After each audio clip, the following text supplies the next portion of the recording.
Bonjour et bienvenue à tous. Tout au long de l'histoire, des gens ont traversé de vastes étendues à travers le globe pour établir des communautés.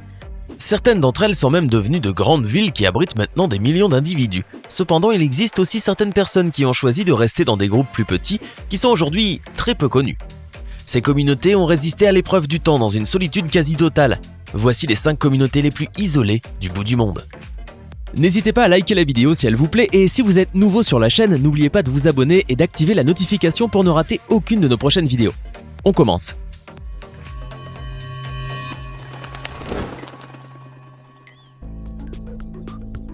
Tristan d'Acunha. Pas de restaurant, pas d'hôtel, pas de carte de crédit, pas de plage sûre. C'est la vie de ceux qui vivent à Tristan d'Acunha. L'île la plus reculée du monde. Tristan d'Acunha est l'archipel et l'île principale d'un groupe d'îles situées au centre de l'Atlantique, c'est-à-dire au milieu de nulle part. Elle se trouve à 2816 km de l'Afrique du Sud et à 3360 km de l'Amérique du Sud. La terre la plus proche est Sainte-Hélène, qui n'est qu'à 2430 km de l'île. Elle fut découverte par Tristan d'Acunha en 1506. Incapable de s'y aventurer en raison d'un abord dangereux, il donna son nom à l'île principale et à l'archipel et s'en fut. La première cartographie officielle de l'île a été réalisée par la frégate française L'Heure du Berger en 1767, soit 261 ans plus tard. Aucune tentative ne fut faite pendant l'expédition pour débarquer sur l'île. Le premier véritable habitant de Tristan d'Acunha est arrivé en 1810, lorsque l'explorateur américain Jonathan Lambert y est venu et s'est proclamé souverain des lieux. En raison du positionnement stratégique de l'île, elle fut annexée par le Royaume-Uni en 1816. Aujourd'hui, Tristan d'Acunha est en plein essor, avec une population de 267 personnes. Elles ont accès à de nombreux équipements importants, dont un hôpital avec salle de traitement dentaire et salle d'opération, ainsi qu'une épicerie. Toutefois, les commandes doivent être effectuées des semaines, voire des mois à l'avance pour les articles d'épicerie, car tout doit être expédié sur l'île à partir de l'emplacement le plus proche. Bien que la modernité ait pris le dessus, l'éloignement cause encore de nombreuses difficultés. Traditionnellement, l'électricité n'est disponible nulle part sur l'île. Au lieu de cela, des générateurs diesel sont situés entre les cottages dans la seule ville Édimbourg des 7 mers. Tristan d'Acunha semble être un paradis pour introvertis, sans soucis ni inquiétude. Toutefois, si cela vous semble être un bon endroit pour s'installer, sachez que l'île est volcanique. Édimbourg des 7 mers est situé au pied d'un volcan dont la dernière éruption eut lieu dans les années 1960. Donc si vous aimez l'isolement et la menace des volcans, Tristan d'Acunha est peut-être le bon endroit pour vous installer. L'île de Palmerston. À environ 3200 km ou 2000 miles au nord-est de la Nouvelle-Zélande se trouve la tout petite île de Palmerston, occupée par seulement 62 personnes appartenant tous à la même lignée. Palmerston est l'une des communautés les plus isolées de la planète. Sa découverte est attribuée au capitaine James Cook en 1774. Les 62 habitants de l'île peuvent être rattachés à un seul ancêtre, William Masters. Premier habitant permanent de l'île, il s'y établit en 1863 avec son épouse polynésienne et ses 2 cousines. Après avoir reçu l'île en possession par la reine Victoria, Masters prit les cousines de sa femme comme 2e et 3e épouse. Lui et ses 3 femmes ont eu 23 enfants au total, avant sa mort en 1899. Aujourd'hui, tous les habitants de l'île, sauf 3, sont les descendants directs de William Masters. La vie sur l'île est faite d'isolement et de simplicité, il n'y a pas de magasin, de banque ou de marché. L'argent n'est utilisé que lors des achats et des ventes hors de l'île ou lorsque des navires viennent avec des fournitures du monde extérieur. Le commerce entre insulaires est le seul moyen d'obtenir ce dont vous avez besoin. Il n'y a pas de véritable système d'eau. L'eau de pluie est collectée pour la boisson et 2 toilettes publiques existent dans la rue principale. L'électricité n'est disponible que 6 heures par jour. Cependant, un nouveau centre téléphonique a été construit pour faciliter la connexion avec le monde extérieur. Si quelqu'un veut visiter Palmerston, il sera accueilli à bras ouverts. Les insulaires adorent les visiteurs et adoptent tous voyageurs comme s'ils étaient les leurs. Les invités sont logés dans les maisons des habitants, car il n'y a pas d'hôtel. Cependant, le voyage sera éprouvant. Palmerston est à environ 500 km de l'île principale de Rarotonga. C'est 2 jours de navigation sur les mers du Pacifique. Les bateaux qui vont sur l'île sont rares, donc si vous recherchez l'ultime escapade sur une île, Palmerston peut être faite pour vous.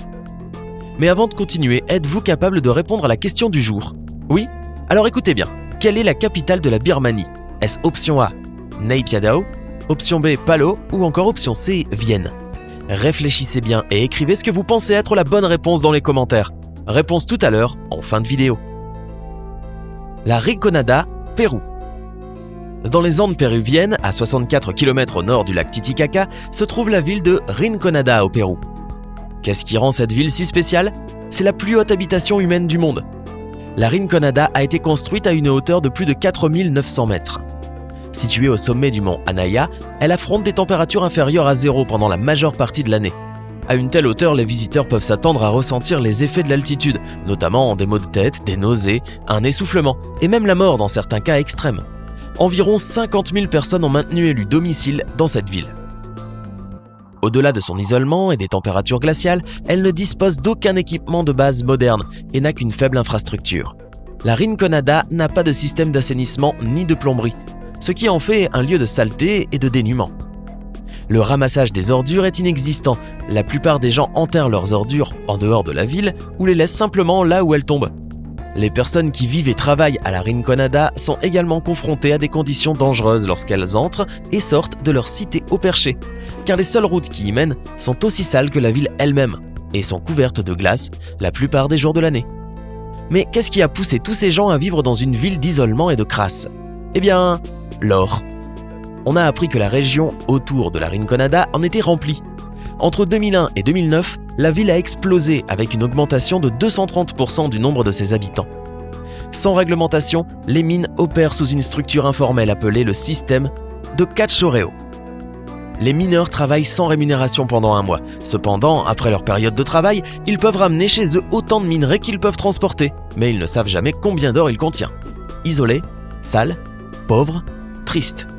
Ce sont quelques mots pour décrire la Rinconada. C'est une communauté isolée qui ne vaut pas la peine de se battre, même si sa plus grande richesse se trouve dans ses collines. Le village de Supai, Arizona. Le Grand Canyon est l'un des lieux de vacances les plus visités des États-Unis, avec des vues à couper le souffle et des créatures vivant dans le désert. Il offre aux touristes une évasion loin de la réalité. Cependant, beaucoup ne connaissent pas le village isolé de Supai, situé dans une branche latérale du Grand Canyon connue sous le nom de Havasu Canyon. Le village est composé de membres de la tribu Havasupai. Ils habitent la région depuis 800 ans. Les Havasupai, surnommés les habitants des eaux bleues et vertes, s'épanouissent dans ce paysage aride et solitaire en pratiquant l'agriculture irriguée en été et en chassant certains animaux disponibles au cours des saisons. Les cascades et les sources bleues fournissent aux villageois de Supai à la fois leur nom et leur source d'eau pour survivre. La terre sur laquelle ils vivent est une réserve protégée. Le village est isolé. Les 208 résidents sont les seules personnes aux États-Unis à recevoir encore leur courrier par mule. Une série de mules reliées entre elles transportent régulièrement des colis et du courrier au village. Tout courrier sortant porte également un cachet postal spécifique à Supai.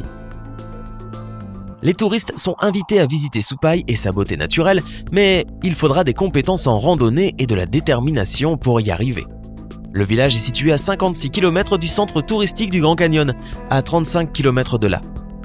Il n'y a pas de route goudronnée pour s'y rendre. Le voyage commence au sommet de la colline de Hualapai. De là, on ne peut se rendre à Supai qu'à pied, à mulet ou en hélicoptère sur une distance de 13 km afin d'atteindre le fond du canyon où se trouve le village. Supai reste le joyau caché de l'Ouest sauvage. Utqiagvik, Alaska. Utqiagvik est la ville la plus septentrionale d'Amérique du Nord et la 9e ville la plus septentrionale du monde, anciennement connue sous le nom de Barrow en Alaska. Elle se situe bien au-dessus du cercle polaire arctique et est très isolée et froide. Bien que le climat soit extrême, des preuves archéologiques indiquent que la population a prospéré dans la région d'Utqiagvik dès 500 après Jésus-Christ. Frédéric Bianchi a exploré le chef-lieu en 1826 et l'a nommé en l'honneur de Sir John Barrow, promoteur britannique bien connu des explorations de l'Arctique. La tribu autochtone Inupiaq a appelé la région Utqiagvik ou le lieu de la chasse au hibou. À quel point fait-il froid à Utqiagvik ? La ville est construite sur une couche de permafrost pouvant atteindre 400 mètres de profondeur par endroit. La saison chaude ne dure que 3,3 mois avec des températures moyennes maximales de 20 degrés Celsius. La saison froide dure 4,4 mois et a une température moyenne élevée de moins 160 degrés Celsius. Outre les températures extrêmes, les habitants sont également confrontés à la nuit polaire qui commence normalement en novembre.